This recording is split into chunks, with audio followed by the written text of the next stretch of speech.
I want you to stop what you're doing for a moment. If you're driving, keep your eyes on the road. But I need the rest of your attention, all of it, because what I'm about to tell you is not a technology story.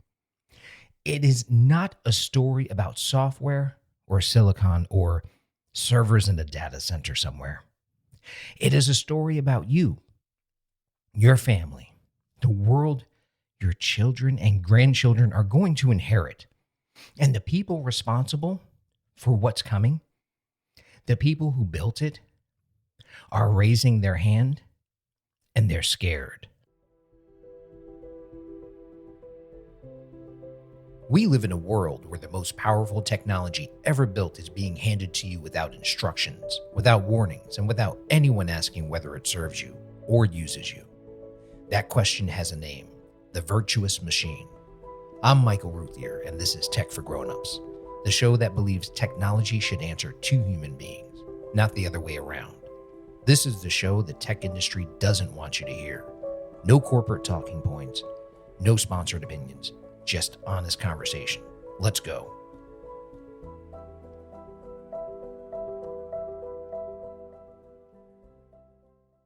I want you to read one sentence with me.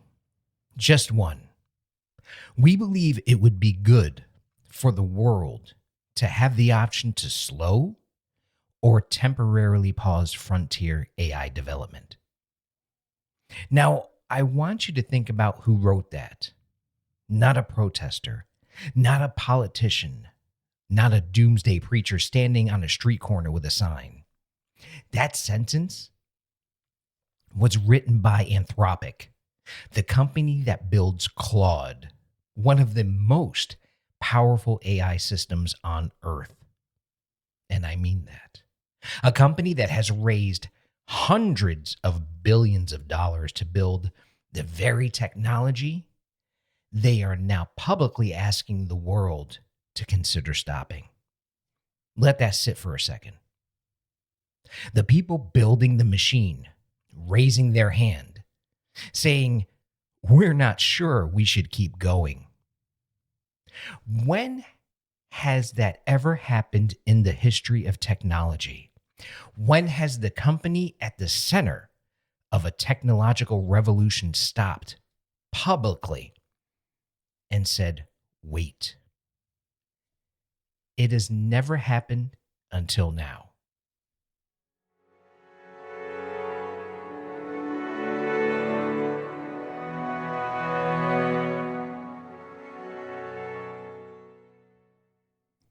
I've been saying this not to alarm you, not because I'm an alarmist or a technology hater. I've been using technology for over 40 years. I built my career inside of it. I've been asking the same question on this platform for over a year, the virtuous machine question. It's a simple one. What is this actually for? And when I ask that question about the most powerful AI systems being built right now, the honest answer, the one that no one in the tech industry wants to say out loud, is nobody fully knows, including the people building them. I talked to you already about Yoshua Bengio, the man who literally invented the deep learning technology that all of modern AI is built upon. He looked straight into a camera and said one word: afraid. Not concerned, not cautious, not "we should monitor this carefully." Afraid. A man who gave his entire life's work to this field, who built the foundation this industry stands on, using that word deliberately. And in 2026, he led an international report on AI safety, authored by over 100, get that, 100 experts, backed by more than 30 countries, that reached one conclusion: the risks from advanced AI are real, growing, and the world's institutions are not prepared to handle them. 30 countries, 100 scientists, one conclusion: we are not ready. And now, Anthropic is saying the same thing in public with their name on it.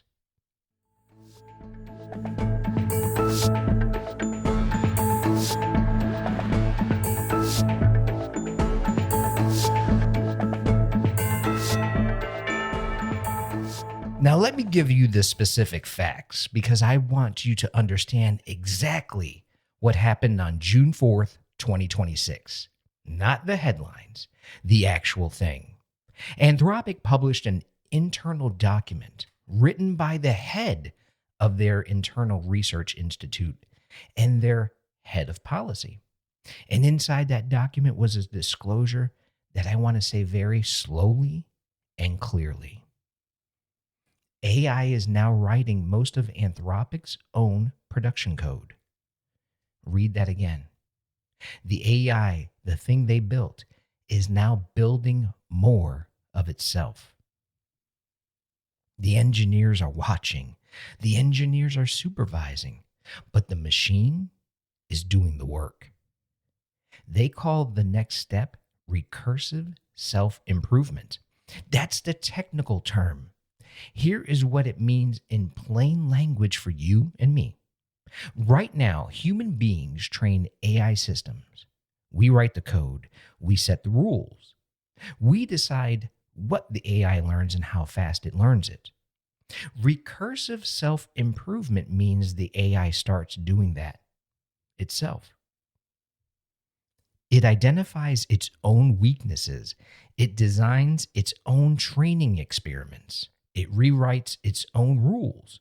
It gets smarter, not because a human engineer sat down and made it smarter, but because it decided to make itself smarter. And here is the part that should make your stomach drop.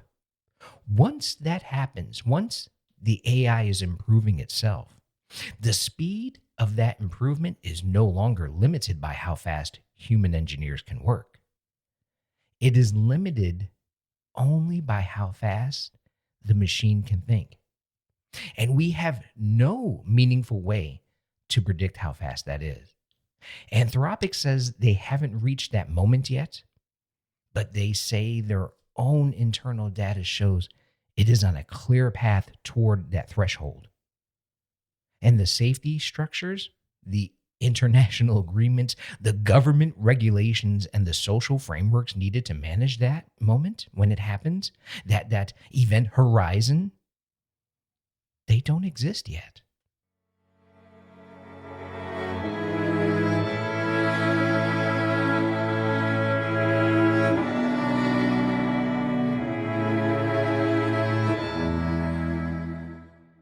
Now I want to tell you something that I find more troubling than anything else I've said so far, because there is an irony at the heart of the story that nobody is talking about. And as you can tell, I am excited because this episode that I'm with you today, it has me worried. Now, in February of this year, just 4 months ago, Anthropic quietly dismantled its own safety commitment. When the company was founded, they made a public promise, a hard line. They called it their responsible scaling policy. It said, if our AI models exceed our ability to safely manage them, we stop. We don't train more powerful ones. Full stop, no exceptions. That promise is gone. They replaced it with something called a frontier safety roadmap, described in their own words as a set of public objectives rather than binding rules. Now, why? Why did they do that? Because the Pentagon threatened to pull a $200 million contract if they didn't remove the guardrails. Because competitors weren't slowing down. Because the economics of the AI race do not reward the person who blinks first. So in February, they removed the safety commitment. But now in June, they published a document calling for a what? A global pause. I'm not saying those two things can't both be true. Human beings contain contradictions. We do.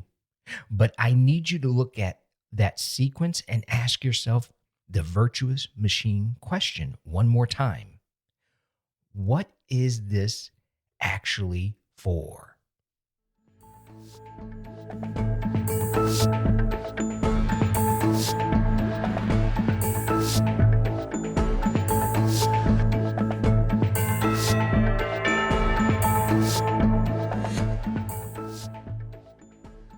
Now, I want to bring this out of the abstract now, because I know that some of you are thinking, you're thinking, Michael, I'm 63, I'm 68, I'm 71, or maybe you're even younger. That's fine.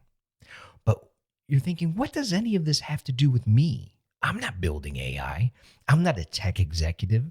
I'm not in a government. What does this have to do with my life? And the simple answer is everything. And let me be very specific about what is at stake for you personally.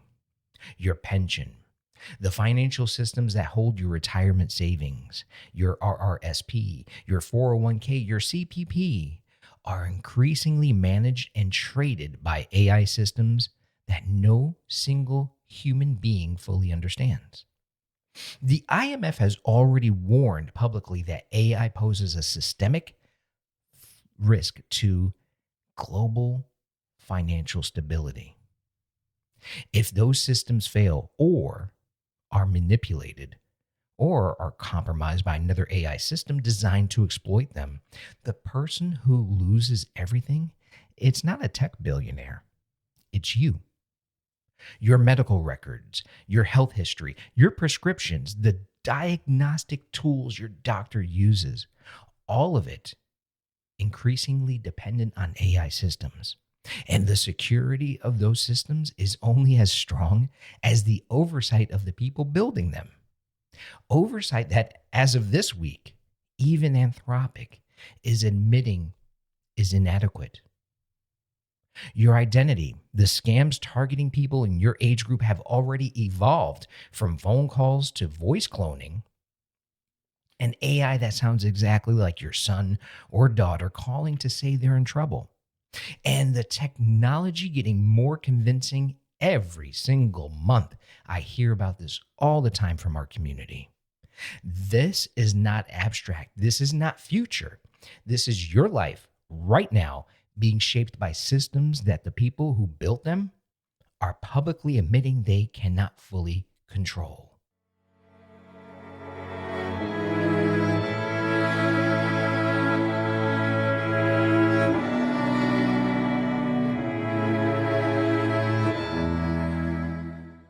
I need to tell you that Yoshua Bengio said one more time, because I don't think I said it hard enough the first time I covered this. He signed a statement along with Jeffrey Hinton, another founder of modern AI, that read, "Mitigating the risk of extinction from AI should be a global priority alongside other societal scale risks such as pandemics and nuclear war." Pandemics and nuclear war. Extinction. That word on the page, signed by the man who built the foundation the entire AI industry is standing on. Not a movie. This isn't Terminator. This isn't science fiction, not a metaphor. The word extinction in a public document from the people who know this technology best. And then in 2026, he led 30 countries and 100 scientists to confirm those risks are real and growing. This is not fringe thinking. This is the scientific consensus forming in real time. The same way the consensus on climate change, you remember that, on how it formed. Slowly, and then all at once, long after the moment when it would have been easiest to act. We have a terrible record when it comes to these things. And we are at that moment right now. Right now, today, we are at that moment.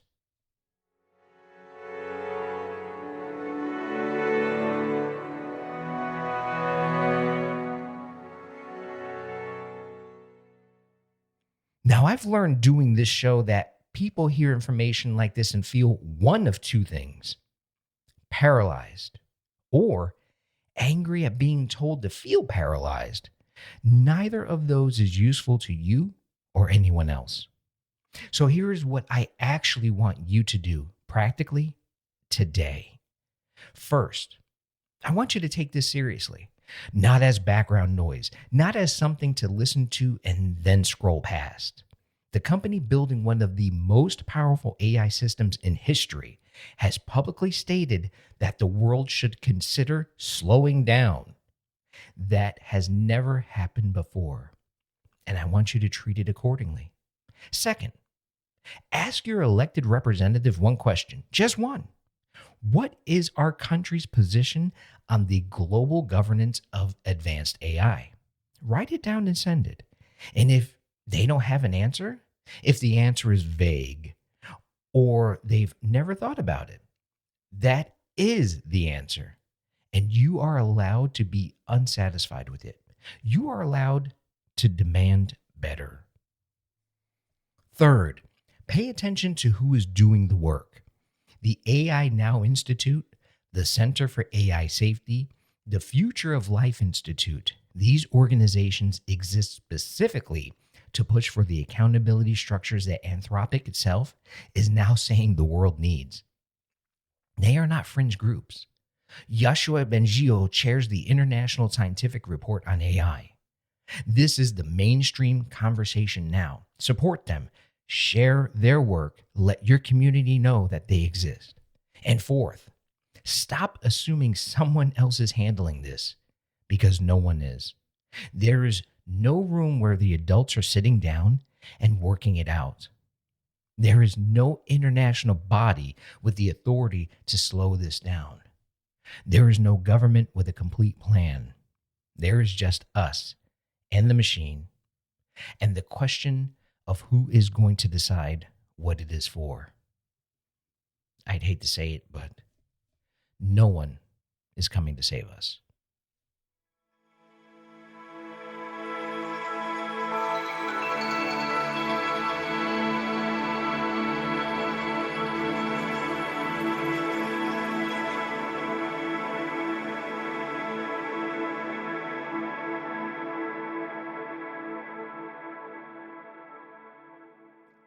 Now, I want to close with something Marcus Aurelius wrote. It is not death that a man should fear, but he should fear never beginning to live. And I read that differently now than I used to because of life experiences and getting older. I think what he meant was this: the thing that should frighten you is not the ending. It is the possibility that you were present, fully present, for something that mattered, something that required your attention, your courage, your voice, and you looked away. The company that built the machine is raising its hand.